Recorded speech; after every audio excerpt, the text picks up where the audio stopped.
Hello everyone students, आज हम semester fourth का सीक्वेंस एंड सीरीज बुक से chapter number 2 that is sequences उसकी 2.3 एक्सरसाइज स्टार्ट करने जा रहे हैं and it is about monotonic sequences. So the first is monotonic sequences के अंदर हमारे पास फर्स्ट है मोनोटोनिकली इंक्रीजिंग सीक्वेंसेस। सो किसी सीक्वेंस को मोनोटोनिकली इंक्रीजिंग बोला जाएगा if it satisfies this condition. जैसे आपके पास सीक्वेंसेस होती हैं और से ए एन सीक्वेंस है।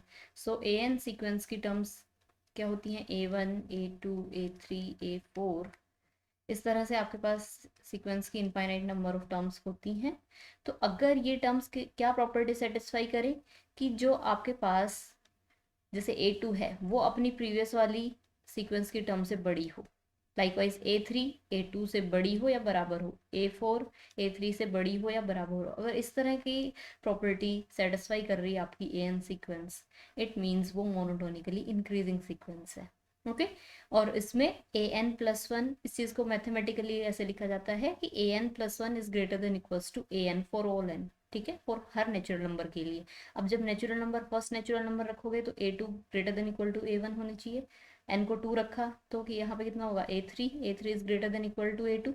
लाइकवाइज सभी नेचुरल नंबर्स के लिए सेटिस्फाई हो तो वो सीक्वेंस मोनोटोनिकली इंक्रीजिंग बोली जाएगी।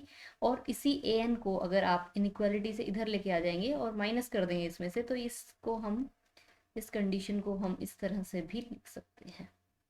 ठीक है, तो ये कंडीशन हो गई मोनोटोनिकली इंक्रीजिंग सीक्वेंस के लिए। देखिए, अगर आपके पास इस कंडीशन में इक्वालिटी ना हो, मतलब if an+1 is strictly greater then an for all n, तो ऐसी सीक्वेंसेस स्ट्रिक्टली मोनोटोनिकली इंक्रीजिंग बोली जाती हैं। ओके, वो मैंने अलग से डिफाइन नहीं किया, यहाँ पे आपको बता दिया है सर। नेक्स्ट हमारी सीक्वेंस है monotonically decreasing sequence and a sequence an is monotonically decreasing if an+1 is less than equals to an for all n। It means like हमारे पास सीक्वेंस है A1 A2 A3 A4 an। Okay, और इसकी हर एक term, इसकी जो next term होगी sequence की, वो पहली टर्म से छोटी रहेगी। सो A2 A1 से छोटी, A3 A2 से, A4 A3 से, लाइक दिस। सो ऐसी अगर कोई सीक्वेंस होती है तो वो मोनोटोनिकली डिक्रीजिंग कहलाएगी। मैथमेटिकली हम लिखेंगे उसे an+1 is less than equals to an for all n। और इसी में अगर an को हम लेफ्ट साइड में इनइक्वालिटी में ले जाएंगे, सो a तो हो जाएगा an+1 minus an is less than equals to 0 for all n। Okay, likewise strictly monotonically decreasing sequence कौन सी बोली जाएगी? If an+1 is strictly less than an for all n। अगर ये कंडीशन सेटिस्फाई होती है तो ऐसी सीक्वेंस स्ट्रिक्टली मोनोटोनिकली डिक्रीजिंग बोली जाएगी। अब यहाँ पे कुछ एग्जांपल्स हैं। an सीक्वेंस है n² + 1। अब इस सीक्वेंस की अगर हम टर्म देखें तो फर्स्ट टर्म होगी 1² + 1 that is 2। Second is 2² + 1 5। 3² + 1 like this. अब हम इजीली देख सकते हैं कि इस सीक्वेंस की जब जैसे जैसे हम नेचुरल नंबर्स बढ़ाने वाले हैं, हर नेक्स्ट टर्म उसकी प्रीवियस टर्म से बड़ी आने वाली है। It means this sequence is monotonically increasing, और to be more specific it is strictly monotonically increasing. Clear? इसी तरह से सेकेंड सीक्वेंस है, first term is -1, second term is -4, then -9। तो इजीली हम देख सकते हैं कि इसमें हर नेक्स्ट टर्म प्रीवियस टर्म से छोटी रहेगी। ठीक है, सेकेंड टर्म इज -4, वो छोटी है -1 से, -9 वो छोटा है -4 से। तो ऐसी सीक्वेंस हम मोनोटोनिकली डिक्रीजिंग, और to be more specific strictly monotonically decreasing. देखिए, मोनोटोनिकली इंक्रीजिंग, मोनोटोनिकली डिक्रीजिंग और strictly monotonically increasing, strictly monotonically decreasing, इनमें ये डिफरेंस है। यहाँ पे कोई दो टर्म इक्वल भी हो सकती है, सीक्वेंस की 2 या 3 टर्म इक्वल भी हो सकती हैं मोनोटोनिकली इंक्रीजिंग के अंदर। बट स्ट्रिक्टली अगर मोनोटोनिकली इंक्रीजिंग कोई सीक्वेंस है तो हर टर्म पिछली टर्म से बड़ी ही होगी, बराबर नहीं हो सकती। क्लियर? सो इस तरह से CN सीक्वेंस की फर्स्ट टर्म है 1, देन है 1/2, फिर है 1/3। तो हम देख रहे हैं कि इस सीक्वेंस की हर एक नेक्स्ट टर्म क्या हो रही है? छोटी होती जा रही है। तो ये भी कैसा किसका एग्जांपल हो गया? मोनोटोनिकली डिक्रीजिंग सीक्वेंस का। क्लियर? अब नेक्स्ट हमारे पास है मोनोटोन कन्वर्जेंस थ्योरम। किसी सीक्वेंस की कन्वर्जेंस देखने के लिए एक मोनोटोनिक सीक्वेंस मोनोटोन की हेल्प से हम चेक करके बता पाएंगे कि ये सीक्वेंस कन्वर्ज करती है या नहीं करती। उसके लिए क्या है कि अ मोनोटोनिकली इंक्रीजिंग सीक्वेंस है आपके पास A N which is bounded above. कोई सीक्वेंस मोनोटोनिकली इंक्रीजिंग है मतलब A1 से बड़ी टर्म A2, उससे बड़ी टर्म A3, मतलब बढ़ती हुई जा रही है टर्म, और वो अगर ऊपर उसे एक बाउंड मिल जाए। किसी सीक्वेंस AN को बाउंडेड अबव कहने का मतलब क्या है कि उस सीक्वेंस की सारी टर्म्स किसी एक नंबर से छोटी हों। तो मतलब अगर मोनोटोनिकली इंक्रीजिंग सीक्वेंस है और उसके कोई अपर बाउंड अगर आपके पास है तो वो कन्वर्ज करेगी, और कन्वर्ज भी किसे करेगी, लीस्ट अपर बाउंड कन्वर्ज करेगी वो सीक्वेंस। ठीक है, ये थ्योरम है, ये हमने प्रूव करनी है। तो इसके अंदर सबसे पहली बात गिवन क्या है, कोई एक मोनोटोनिकली इंक्रीजिंग सीक्वेंस है, उसका नाम है AN, और वो बाउंडेड अबव भी है। ये दो चीजें गिवन है। Then we have to prove that it converges to its least upper bound, ये हमने शो करना है। क्लियर। सो देखिए अभी AN be any monotonically increasing sequence and bounded above. So उस सीक्वेंस की सारी टर्म्स को कलेक्ट करके एक इनफाइनाइट सेट बन गया हमारे पास S, A1 A2 A3 A4 AN, ठीक है, अप टू लाइक दिस। हर नेचुरल नंबर के लिए सारी सीक्वेंस की टर्म यहाँ पे लिख दी। सो S एक आपके पास नॉन एम्प्टी और bounded above subset of R है। बाउंडेड अबव कैसे हो गया, बाउंडेड अबव बिकॉज ये जो AN सीक्वेंस है ये बाउंडेड अबव गिवन है हमारे पास। ठीक है, then what we have to prove, we have to prove that S converges to least upper bound, ये प्रूव करना है। ठीक है, अब ये सेट है हमारे पास, इसके लिए कोई लीस्ट अपर बाउंड कंसिडर कर लेते हैं कि let U equals to least upper bound of set S के लिए कर लीजिए, AN सीक्वेंस के लिए लिख लीजिए, same thing. Then what we have to show, अब ये जो प्रूव करना था ये क्लेम हमारा क्या रह गया, ये अब क्या प्रूव करना है हमें, now we have to prove that S converges to U। ठीक है, S कन्वर्जेस टू U, या फिर और क्या बोले कि आपकी AN जो सीक्वेंस है इट कन्वर्जेस टू U, इस तरह से।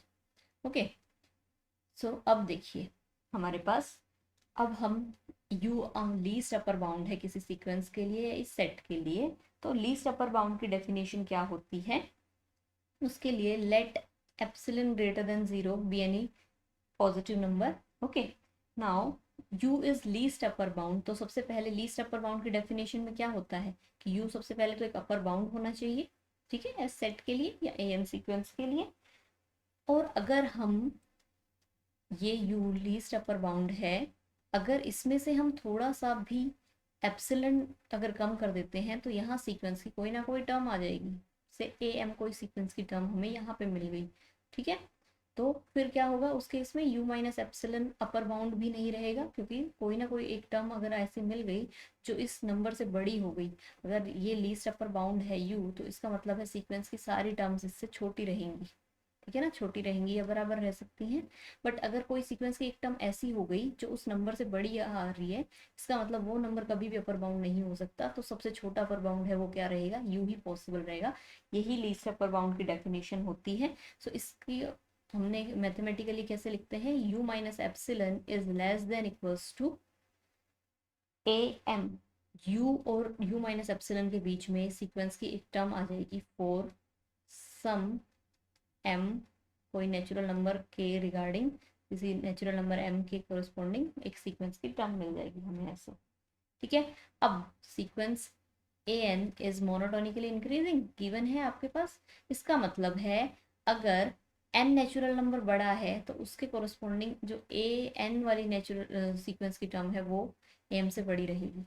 देखिए कैसे, ये मान लीजिए सीक्वेंस की फर्स्ट टर्म है, ये सीक्वेंस की सेकंड टर्म, ये सीक्वेंस की थर्ड टर्म, क्योंकि ये मोनोटोनिकली इंक्रीजिंग सीक्वेंस है, ये रियल लाइन है, इधर माइनस इन्फिनिटी ये इन्फिनिटी, तो A1 सीक्वेंस की टर्म से नेक्स्ट बड़ी रहेगी A2 A3, two natural number के कोरस्पॉन्डिंग जो सीक्वेंस की टर्म है वो फर्स्ट नेचुरल नंबर के कोरस्पॉन्डिंग जो आपके फर्स्ट टर्म है उससे बड़ी रहेगी, थर्ड इसी तरह सेकंड से, फोर्थ थर्ड से, इसी तरह से अगर n बड़ा है m से तो AN सीक्वेंस की टर्म आपकी AM वाली टर्म से बड़ी रहेगी।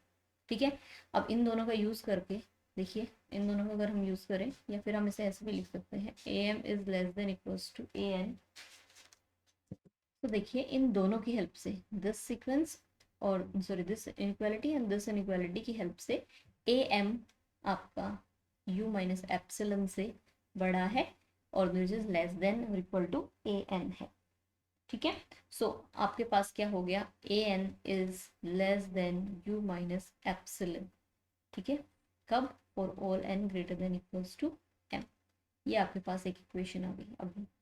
ठीक है। और अब देखिए, अगर इस ए एन सीक्वेंस के लिए अपर बाउंड कौन है, u। इस ए एन सीक्वेंस के लिए अपर बाउंड है हमारे पास u, और ऑब्वियसली u किससे छोटा होगा, u प्लस एप्सिलन से, बिकॉज एप्सिलन एक पॉजिटिव नंबर है और उसमें पॉजिटिव को हमने ऐड कर दिया यहाँ पे, तो ये यहाँ इससे बड़ा हो जाएगा। सो ये इस इनइक्वालिटी को अगर प्रॉपरली मैं लिखूँ, so this is A n lies between u plus epsilon to u minus epsilon to u plus epsilon for all n greater than equals to m।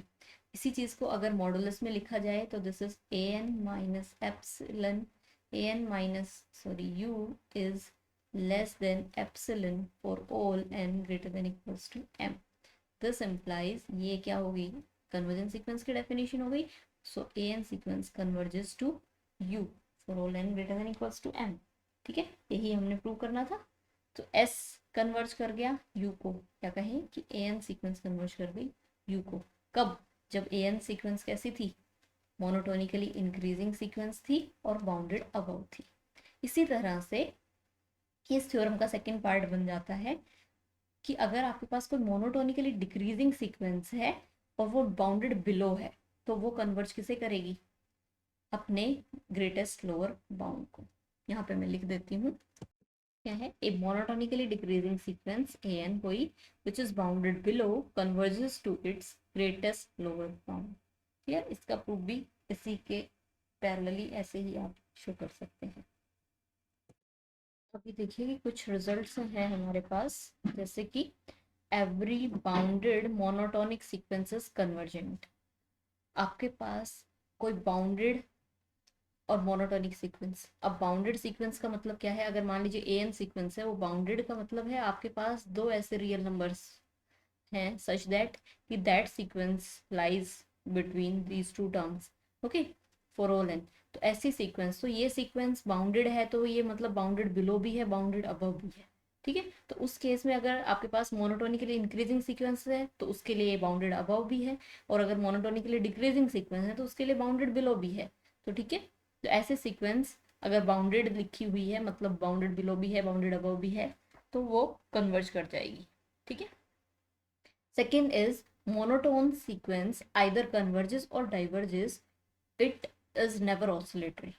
कोई अगर मोनोटोनिक सीक्वेंस है, हमें पता है वो एक टोन में जो सीक्वेंस होती हैं वो मोनोटोन सीक्वेंस कहलाती हैं, तो अगर वो एक ही टोन में इंक्रीज कर रही हैं तो मोनोटोनिकली इंक्रीजिंग सीक्वेंस हो जाती हैं, और वो डिक्रीज कर रही हैं तो मोनोटोनिकली डिक्रीजिंग सीक्वेंस हो जाती हैं। अब कोई मोनोटोनिकली, अगर मान लीजिए मोनोटोनिकली इंक्रीजिंग सीक्वेंस है आपके पास, ठीक है, प्लस अगर बाउंडेड अबव हो गई तो वो क्या कर जाएगी, कन्वर्ज कर जाएगी, converges to its least upper bound. But अगर कोई मोनोटोनिकली इंक्रीजिंग सीक्वेंस है और उससे ऊपर कोई बाउंड नहीं मिला, अब जैसे ये सीक्वेंस है एन, नेचुरल नंबर्स की फर्स्ट टर्म 1 2 3 4 बढ़ती जा रही है, इससे हमें कोई भी अगर अपर बाउंड नहीं मिल रहा है, नहीं मिलता है इस सीक्वेंस के अंदर, तो बाउंडेड अबव नहीं है, इस केस में क्या होगा, ये डाइवर्ज कर जाएगी प्लस इन्फिनिटी को। क्लियर। इसी तरह से अगर कोई आपके पास मोनोटोनिकली डिक्रीजिंग सीक्वेंस है और वो बाउंडेड बिलो नहीं है, लाइक माइनस एन, अभी मोनोटोनिकली डिक्रीजिंग सीक्वेंस है और इसमें कोई भी बाउंड नहीं है नीचे से, तो ये डाइवर्ज कर जाएगी माइनस इन्फिनिटी को। तो क्या हो रहा है, हम क्या देख रहे हैं, मोनोटोन सीक्वेंस या तो कन्वर्ज करती है या डाइवर्ज करती है। ठीक है, पर वो कभी भी ऑसिलेटरी नहीं आएगी। ऑसिलेटरी किसी सीक्वेंस को होने के लिए एक बार उसके एक टर्म को इंक्रीज करना पड़ता है, फिर दूसरी टर्म वहाँ पर डिक्रीज होती है, जैसे ये एग्जाम्पल था -1⁻n वाला।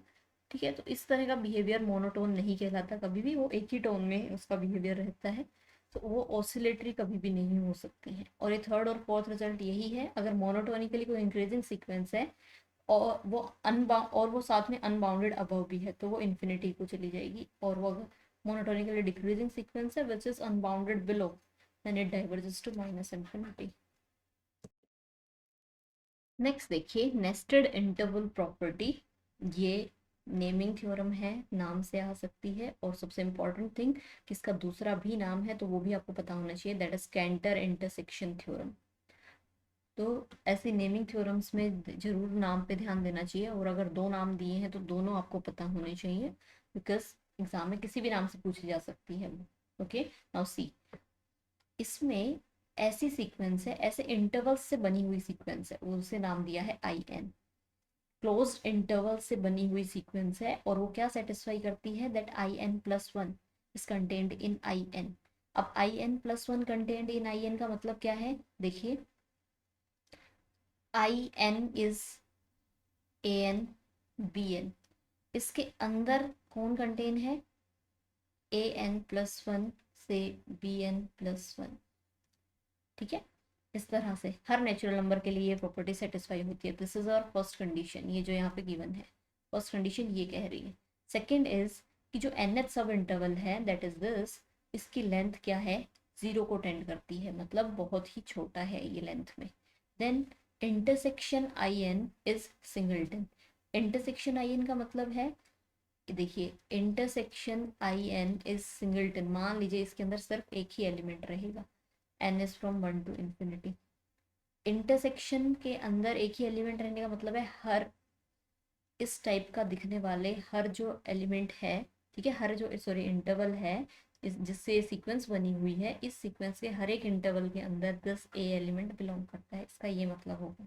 ठीक है, so this we have to prove, ये हमने प्रूव करना है, और गिवन हमारे पास ये दो कंडीशन है। अब जो फर्स्ट कंडीशन है उसको जरा एलेबोरेट करने दो मुझे, कि आपके पास देखिए ये सीक्वेंस है, फर्स्ट अगर इंटरवल है दिस से ए वन, और okay this wait, first interval है आपके पास, जब आपने एन को वन रखा तो वो हो गया A one B one. Second यहाँ पे कितना आ गया, A two B two. A two B two interval आपका A one B one interval के अंदर कंटेन है, तो कुछ ऐसा दिखता होगा।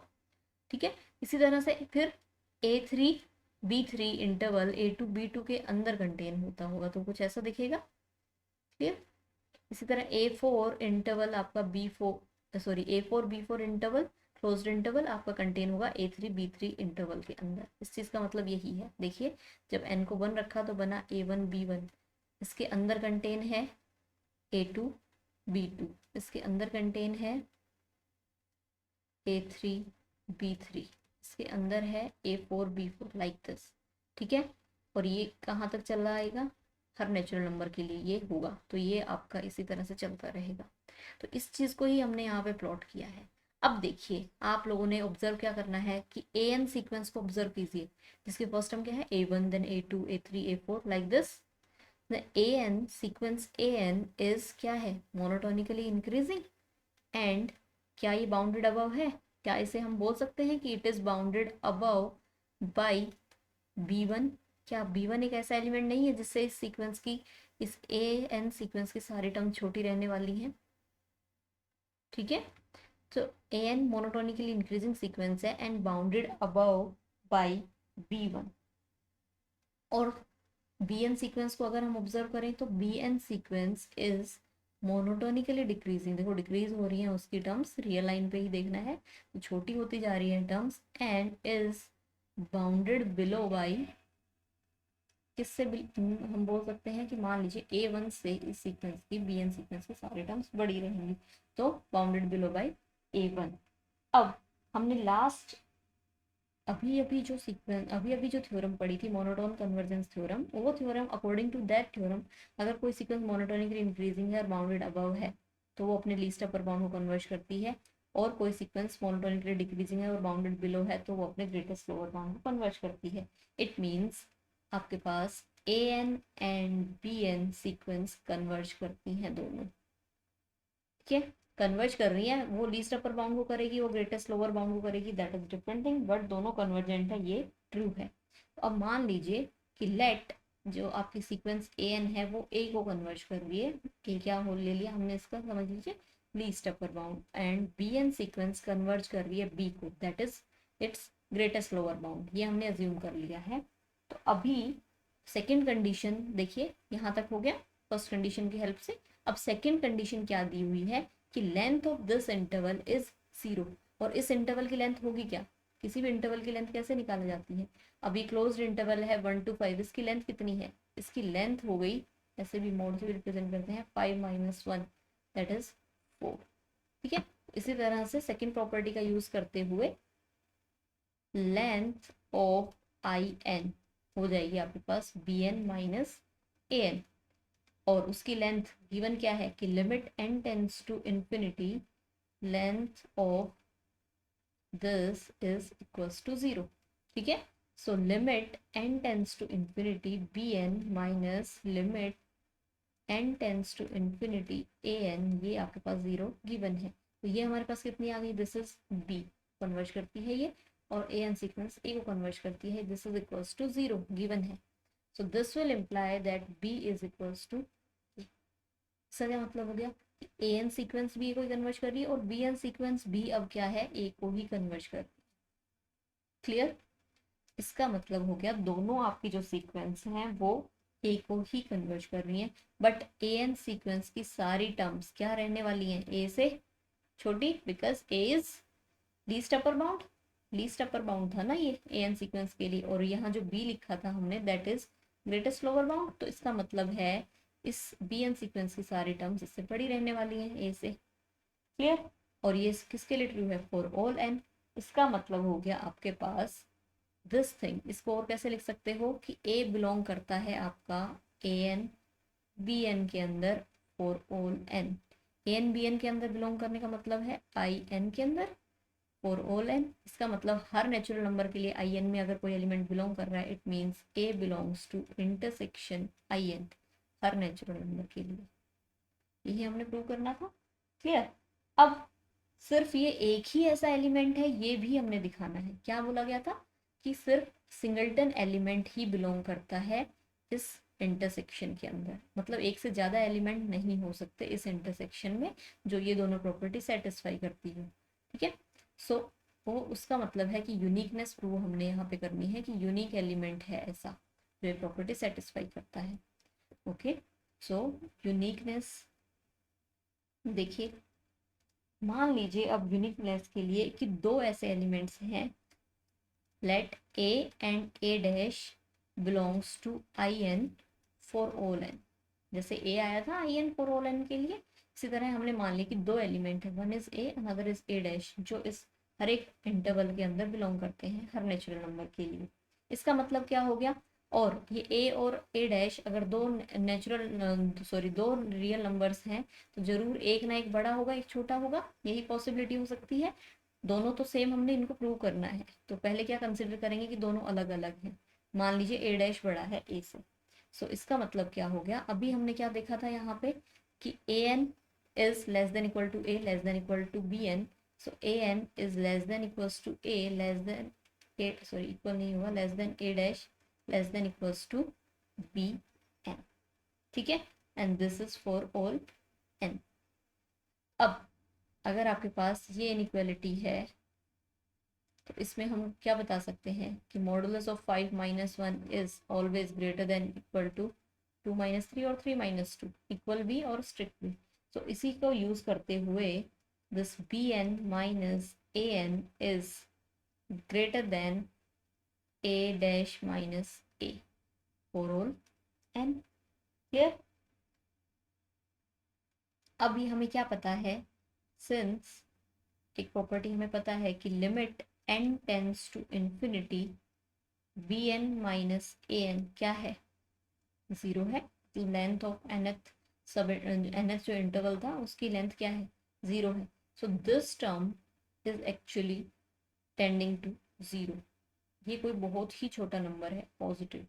ठीक है, तो इसका मतलब क्या हो गया, अब ये अगर कोई बहुत ही छोटा नंबर है तो ये उससे कोई छोटा पॉजिटिव नंबर तो वो अपने आप में छोटा नहीं होगा क्या, so this will imply, देखिए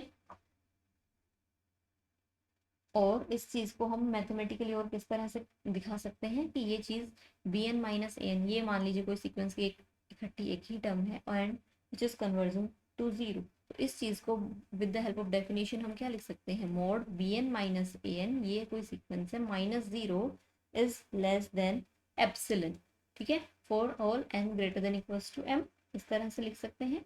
ये कोई सीक्वेंस हो गई जो जीरो कन्वर्ज कर रही है, मैंने उसको बाय डेफिनेशन यहाँ पे लिख दिया है।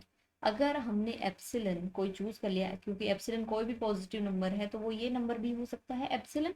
सो ये चीज क्या इंप्लाई करेगी, this theorem will imply that b N minus A N is less than, strictly less than A dash minus a for all n greater than equals to m. Clear. अब देखिए ये जो स्टेटमेंट थी यहाँ पे से first, और ये आ गई second equation.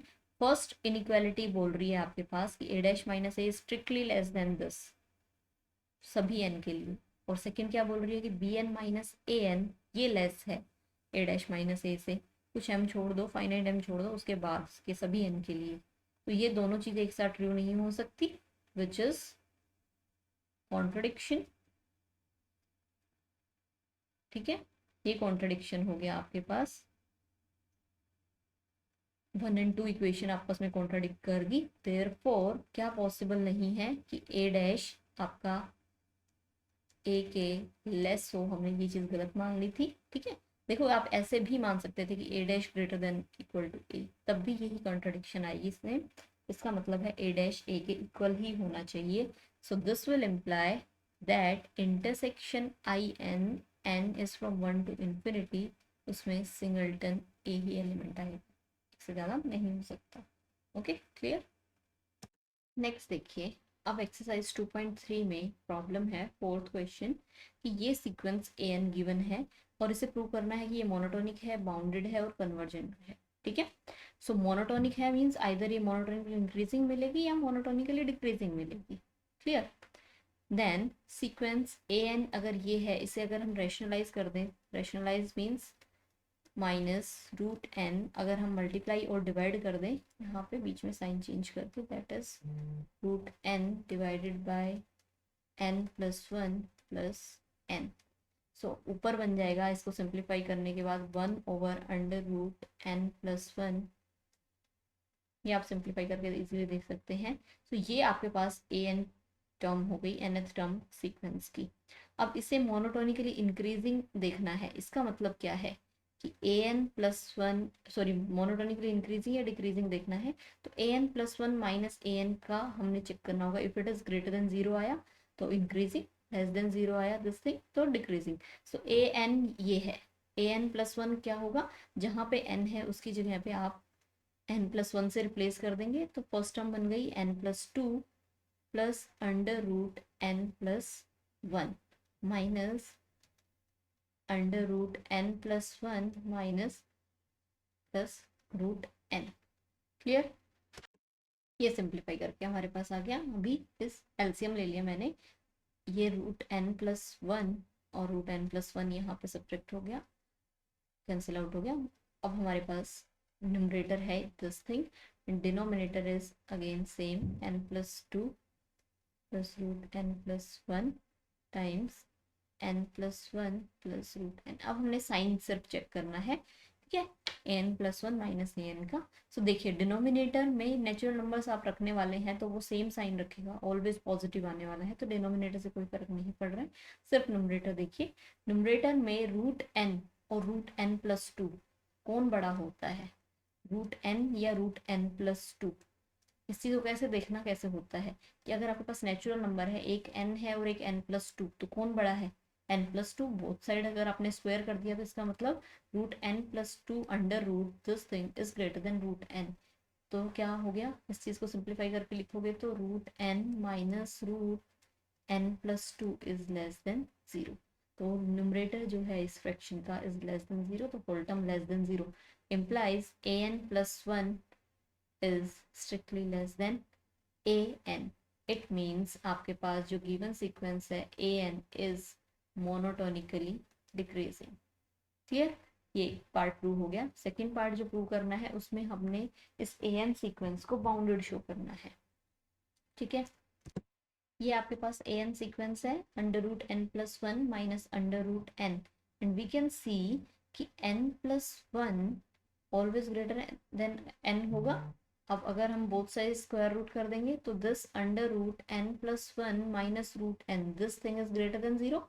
It means this A N जो यहाँ पे गिवन है, ये A N strictly greater than zero है, this thing is greater than zero, bounded दिखाना है। ठीक है, सो एक इतना तो हो गया कि A N is greater than equals to zero for all N. अभी बाउंडेड दिखाने के लिए ये और बताना है कि किससे लेस होगी, और इसमें रैशनलाइज करने के बाद इसी टर्म को हम सेम क्या लिख पाए थे, A N plus one by 10।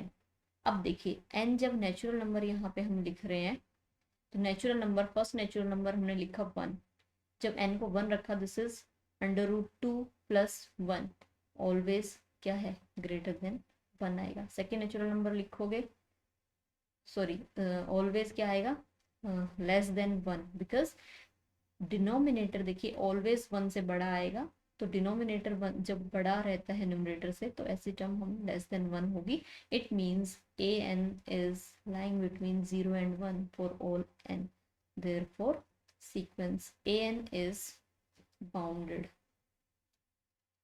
Clear. अब थर्ड हमने बात प्रूव करनी थी, कन्वर्जेंट शो करना था, तो sequence A N is monotonically decreasing and bounded, bounded ही शो कर दी, चाहे बाउंडेड बिलो लिख लीजिए अब आप यहाँ पे, या बाउंडेड भी लिख सकते हैं। A N sequence is monotonically decreasing and bounded below, therefore converges. ठीक है, और कन्वर्ज किसे करेगी, कन्वर्जेस टू इट्स लीस्ट अपर,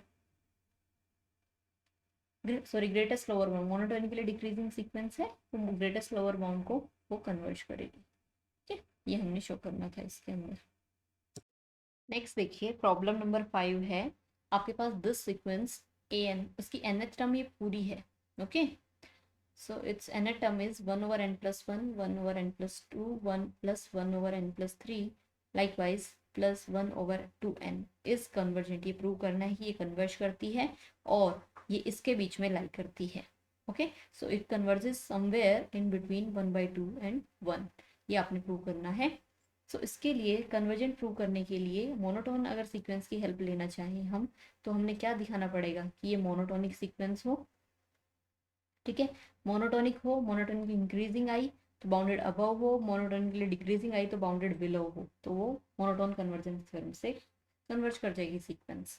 सो उसके लिए हमें क्या करना पड़ेगा, A N plus one minus A N check करना पड़ेगा। तो सबसे पहले इसकी ए एन प्लस वन वाली टर्म लिखने के लिए एन को एन प्लस वन से रिप्लेस करना पड़ेगा, तो इसकी सॉरी ये हो गई A N 1 over N plus 3। इसी तरह लास्ट टर्म हो गई, देखिए बीच में कहीं ये टर्म भी आएगी, लास्ट टर्म इस सीक्वेंस की हो गई 1 ओवर 2n प्लस 2। एन को जब n प्लस वन से रिप्लेस किया, 2 दोनों पे मल्टीप्लाई हो गया 2n प्लस 2, बट उससे पहले भी कुछ टर्म रही होंगी 1 over 2n plus 1 over 2n plus 1, likewise. So A N plus one minus A N जब हम करेंगे, इन टर्म्स को जब हमने सब्ट्रैक्ट करना है तो हमारे पास आएगा 1 over 2n plus 1 plus 1 over 2n plus 2, ये सारी टर्म्स कैंसिल आउट हो जाएंगी, ये इससे ये नेक्स्ट यहाँ पे कोई टर्म रहेगी उससे this, up to 1 over 2n तक सारी टर्म्स यहाँ कैंसिल आउट हो जाएंगी। ये तो हमारे पास बचेगी 1 over 2n plus 1 plus 1 over 2n plus 2 minus 1 over n plus 1। Clear. अब इसे क्या करना है, सिंप्लीफाई करके हमने साइन चेक करना है कि ये सीक्वेंस मोनोटोनिकली इंक्रीजिंग है या डिक्रीजिंग है। तो एलसीएम लीजिए, इसे सिंप्लीफाई कीजिए। तो ये सिंप्लीफाई करने के बाद देखिए आ गया 1 over 2n plus 2 times 2n plus 1 which is strictly greater than equals to 0। It means है A N plus 1 is greater than equals to A N for all N, therefore आपके पास जो सीक्वेंस ए एन है is monotonically increasing, monotonically increasing sequence आपको मिल गई। अब monotonically अगर इंक्रीजिंग सीक्वेंस है तो इसे क्या शो करना पड़ेगा अभी हमें, this sequence is bounded above. Okay, so आपके पास ये ए एन है, A N is 1 over N plus 1, 1 over N plus 2। इसी तरह से लास्ट टर्म है इस nth टर्म की लास्ट है n+n। ओके, सो अब देखना है कि इस सीक्वेंस की हर एक टर्म, इस सीक्वेंस की क्या हर एक टर्म 1/n+1 से लेस नहीं होगी। अभी ये चीज़ देखने के लिए क्या करना पड़ता है, आपने देखना है कि या तो फर्स्ट टर्म या तो लास्ट टर्म से चेक करना शुरू कीजिए। देखिए कि 1/n+1 और 1/n+n इनमें से बड़ा कौन होगा, तो उसको देखने के लिए इन दोनों का रेसिप्रोकल कर लीजिए। तो n क्रॉस मल्टीप्लाई अगर कर दें तो n+n और n+1 में बड़ा कौन होगा, दिस इज ग्रेटर देन। ठीक है, n जब 1 से बड़ा है तो ये स्ट्रिक्टली बड़ा हो जाएगा, n जब 1 ही है तो दोनों इक्वल ही हो जाएंगे ये। सो अगर क्रॉस मल्टीप्लाई करेंगे तो 1/n+1 इज ग्रेटर देन आ जाएगा 1/n+n। तो n को जब यहाँ 2 रखोगे तो भी ट्रू है, 3 रखा तो भी, n रखा तो भी। तो 1/n+1 1/n+2 भी क्या हो गया, छोटा हो गया 1/n+1 से। इसी तरह से हर टर्म इसकी 1/n+1 से छोटी हो गई। And these are how many terms, कितनी टर्म्स हैं यहाँ पे, फर्स्ट टर्म में यहाँ 1 है, सेकेंड में यहाँ 2 है, इसी तरह लास्ट में यहाँ n है, मतलब n टर्म ओवर n+1। ठीक है, विच इज n से डिवाइड करने पे 1+1/n। And when this n tends to infinity, ये हमारे पास वैल्यू कितनी आ जाएगी 1। So an is less than 1 for all n। हर नेचुरल नंबर के लिए दिस an सीक्वेंस की टर्म 1 से लेस रहने वाली है। इट मीन्स देयरफॉर आपके पास क्या बोलोगे, sequence an is bounded above, an sequence monotonically increasing and bounded above, therefore by कौन सी प्रॉपर्टी थी वो, by monotone convergence theorem, property नहीं जी, बाय मोनोटोन कन्वर्जेंस थ्योरम आपकी सीक्वेंस an कन्वर्जेस। ठीक है, अब किस नंबर को कन्वर्ज करती है वो और शो करना है, और वो हमें क्या शो करना है कि कन्वर्ज करती है 1/2 और 1 के बीच में। अभी हमने देखा limit n tends to infinity an less than equal to तो 1 आ गया था वहां पे, ग्रेटर देन इक्वल टू 1/2 और हमने देखना है। तो यहाँ पे इसी को कंटिन्यू करते हुए, इसी पार्ट को कंटिन्यू करते हुए this an sequence an is equal to 1/n+1, ये बड़ी किससे होंगी ये सीक्वेंस की टर्म n+2, इसी तरह से 1/n+n। ये सीक्वेंस की टर्म सॉरी छोटी किससे होंगी, सॉरी बड़ी किससे होंगी, किस नंबर से, इस सीक्वेंस की सारी टर्म बड़ी है, यहाँ पे ये सीक्वेंस की सारी टर्म इस नंबर से क्या हो गई थी, छोटी हो गई थी। तो ये हमारे पास हो जाएगा 1/n+n 1/n+n 1/n+n। ठीक है, 1/n+n से हर एक टर्म बड़ी थी, यहाँ पे n+2 करोगे वो भी बड़ा आएगा, आप क्रॉस मल्टीप्लाई करके चेक कर सकते हो। तो इसी तरह ये कितनी टर्म हो गई, n डिवाइडेड बाई 2n। ठीक है, ये कितनी थी 2n 2n 2n है डिनोमिनेटर में और n टर्म्स है, तो ये आ गया हमारे पास 1/2। तो इसका मतलब है सीक्वेंस की सारी टर्म्स क्या है 1/2 से बड़ी या बराबर है for all n। Therefore combine करके हम क्या लिख सकते हैं कि limit n tends to infinity an जो सीक्वेंस है उसकी सारी टर्म 1/2 से बड़ी और 1 से छोटी है। ये हमने प्रूव करना था। नेक्स्ट क्वेश्चन देखिए कि आपके पास सीक्वेंस an वो इस तरह से डिफाइंड है रिकरेंस फॉर्मूला की हेल्प से, whose first term is √2 and आगे n ग्रेटर देन 1 के लिए जो टर्म्स हैं वो इस फॉर्मूले से दी हुई हैं। मतलब second term when you put n greater than equal to 1, जब n को आप 2 रखेंगे यहाँ, सॉरी n को जब 1 रखेंगे तो सेकेंड टर्म होगी इक्वल्स टू √2a1। ओके, इस तरह से इस की बाकी टर्म सीक्वेंस की दी हुई है आपके पास। अब इस सीक्वेंस को दिखाना है कि कन्वर्ज करती है 2 को। ओके, अब कन्वर्ज करती है तो ये मोनोटोनिकली इंक्रीजिंग या डिक्रीजिंग रही होगी।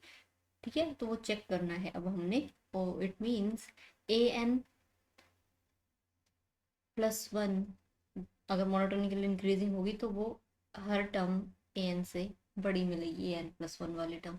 तो ये चीज़ चेक करने के लिए हम इसकी एक एक टर्म को चेक नहीं कर सकते कि a2 ग्रेटर देन है a1 से या a3 ग्रेटर देन है a2 से। इस तरह से हर एक टर्म को चेक ना करते हुए हम प्रिंसिपल ऑफ मैथमेटिकल इंडक्शन का ऐसे में जगह पे यूज़ करेंगे। सो उसकी हेल्प से A2 सीक्वेंस की जो सेकंड टर्म होगी that is twice of A1, और A1 की वैल्यू है √2, सो ये बन गया 2√2। ओके, सो A2 और A1 में रिलेशन देख के फिर हम प्रिंसिपल ऑफ मैथमेटिकल इंडक्शन क्या कहता है, फिर हम अज्यूम कर लेंगे कि मान लीजिए रिजल्ट आपका ट्रू है फॉर K, किसी kth टर्म के लिए रिजल्ट ट्रू है, देन K+1 1th टर्म के लिए, और ये रिजल्ट हम प्रूव करके दिखाएंगे, इस तरह से हम यूज करेंगे। सो अब देखिए 2√2 इज दिस ग्रेटर देन 2, √2 की वैल्यू 1 से बड़ी होती है, उसका 2 से मल्टीप्लाई, तो this term 2√2 is greater then 2। तो उसमें अगर हम दोनों तरफ अंडर रूट कर दें तो ये टर्म क्या बन गई, A2 is greater then A1। सो यहाँ से is greater then A1, A2 greater than A1 है, then let us assume that AK is greater than AK-1। ठीक है, ये हमने अज्यूम कर लिया कि सीक्वेंस की जो टर्म है उनमें kth टर्म जो है सीक्वेंस की वो K-1 वाली टर्म से बड़ी है। Clear? Then what we have to prove that AK+1 is greater than AK, ये हमने प्रूव करना है। सो AK+1 टर्म कब बनेगी, दिस टर्म अगर आपके ये टर्म 2 से मल्टीप्लाई कर दे, इस इनइक्वालिटी को अगर मैं दोनों तरफ 2 से मल्टीप्लाई कर दूं 2AK-1, और दोनों तरफ अगर हम अंडर रूट लेते हैं तो ये टर्म क्या बनी, AK+1। देखिए समझ में आ रही है ये चीज, यहाँ पे K है, यहाँ पे N था। ठीक है, this is AK+1 and this is AK greater than AK-1 ये अज्यूम किया था, और हमने यहाँ पे क्या प्रूव किया कि AK+1 is greater than AK for all K। For all K तो हम यहाँ पे बोल सकते हैं therefore by principle of mathematical induction an+1 is greater than equals to an for all n। अगर प्रिंसिपल मैथमेटिकल इंडक्शन ये कहता है कि अगर फर्स्ट पे आपने चेक किया वो ट्रू है तो आपने एक पे अज्यूम कर लेते हैं हम। ठीक है, किसी एक टर्म के लिए अज्यूम कर लिया उनकी के टर्म, और उससे नेक्स्ट वाली टर्म K+1th टर्म के लिए अगर ये इनइक्वालिटी आपने प्रूव करके दिखा दी होल्ड करती है, इसका मतलब हर नेचुरल नंबर के लिए ये इनइक्वालिटी ट्रू है। देयरफॉर आपके पास क्या आ गया, सीक्वेंस an आपकी इज मोनोटोनिकली इंक्रीजिंग सीक्वेंस है an। अब अगर मोनोटोनिकली इंक्रीजिंग सीक्वेंस है तो उसे क्या शो करना पड़ेगा हमें, इट इज बाउंडेड अबव। सो अब बाउंडेड अबव और चेक करना है इस सीक्वेंस को। सेकंड, अभी तो मोनोटोनिसिटी हमने चेक की, सेकंड अब हम जो चेक करेंगे दैट इज बाउंडेडनेस, कि बाउंडेडनेस में क्या अप्लाई होता है यहाँ पे, क्या चीज ट्रू है। अब देखिए A1 is √2, √2 is 1.414 something irrational number है, is this less than 2, yes. A2 is 2√2, is this less than 2, बताइए, ये आपने चेक करनी है कि this thing is less than equals to 2। Then आपने अज्यूम करने की जरूरत भी नहीं थी, let us assume that AK is less than equals to 2। ठीक है, AK is less than equal to 2 assume कर लिया, देन आपने क्या प्रूव करना है कि AK+1 is also less than equal to 2। Again वही प्रिंसिपल ऑफ मैथमेटिकल इंडक्शन हम यहाँ यूज कर रहे हैं। सो AK+1 बनने के लिए क्या करना पड़ेगा, इसे 2 से मल्टीप्लाई करना पड़ेगा, अंडर रूट लेना पड़ेगा, तो दोनों तरफ 2 से जब आप मल्टीप्लाई करोगे तो ये बन गया दिस, अंडर रूट आपने लिया तो this is AK+1 and this is less than 2। Therefore आपकी an+1 या an सीक्वेंस जो है वो लेस देन 2 है for all n, hence sequence an is monotonically increasing and bounded above, therefore converges to least upper bound। Okay, least upper bound को converge करेगी, और वो कन्वर्ज हमने दिखाना भी है कि वो 2 को कन्वर्ज कर रही होगी। तो ये चीज कैसे हम शो करेंगे कि ये 2 को कन्वर्ज कर रही है, इसके लिए देखिए ये इनइक्वालिटी हमने ध्यान रखनी है कि given is an+1 is equals to √2 an। अब देखिए कोई सीक्वेंस, अगर मान लीजिए ये सीक्वेंस है और मैं बोल रही हूँ ए नंबर को कन्वर्ज करती है, तो आप क्या इस बात से कन्विंस है कि अगर ए एन वाली टर्म यहाँ है तो A N plus one term भी तो क्या होगी, इस ए को ही ए के ही पास मिलेगी, A N plus to, टूएथ term. मतलब कुछ फाइनाइट नंबर ऑफ टर्म्स को छोड़ दीजिए, उसके बाद इनफाइनाइट नंबर ऑफ जो टर्म्स हैं वो आपकी ए के पास रहेंगी, तभी तो कन्वर्ज कर रही है ए एन सीक्वेंस उस नंबर को। Okay, so it means let sequence A n converge करती है, कन्वर्जेस टू ए, ये हमने अज्यूम कर लिया कोई नंबर ए। अब क्या दिखाना है कि this A number is 2। Okay, so अगर सीक्वेंस कन्वर्ज करती है इसका मतलब क्या है, limit N tends to infinity A N की वैल्यू कितनी है, ए है। इसी चीज को मैंने ऐसे लिख दिया। अब ये जो आपके पास इनइक्वालिटी है इसमें लिमिट ले लीजिए दोनों तरफ, limit N tends to infinity A N plus one is equals to limit N tends to infinity two A N. तो ये आपके पास आ गया ए, और ये अंडर रूट के अंदर जब लिमिट जाएगा तो ये कितना बना 2a, दोनों तरफ आप स्क्वायर कीजिए तो ये बनेगा A square is equals to 2a, और इसको सिंप्लीफाई करेंगे तो ये आएगा ए, दोनों को एक तरफ ले आइए, A square minus 2a equals to 0, ये बना a into A minus 2 equals to 0। तो यहाँ पे कन्वर्ट जिसे कर रही है आपकी सीक्वेंस की दो वैल्यू आई है, आइदर 0 और 2। अब देखिए कि ये सीक्वेंस किसे कन्वर्ट कर सकती है, क्या ये सीक्वेंस 0 को कन्वर्ट करेगी, ये सीक्वेंस मोनोटोनिकली इंक्रीजिंग सीक्वेंस है और सबसे छोटी टर्म √2 है, देन फिर 2√2 का रूट इस तरह से बढ़ती जा रही है, तो ये सीक्वेंस बढ़ रही है, कभी भी क्या करेगी, 0 कन्वर्ज नहीं करेगी, therefore the sequence A n converges to 1, यहाँ पे जो 0 है ये नेग्लेक्ट हो जाए। तो इस तरह से एक्सरसाइज आप लोगों ने कंप्लीट करनी है।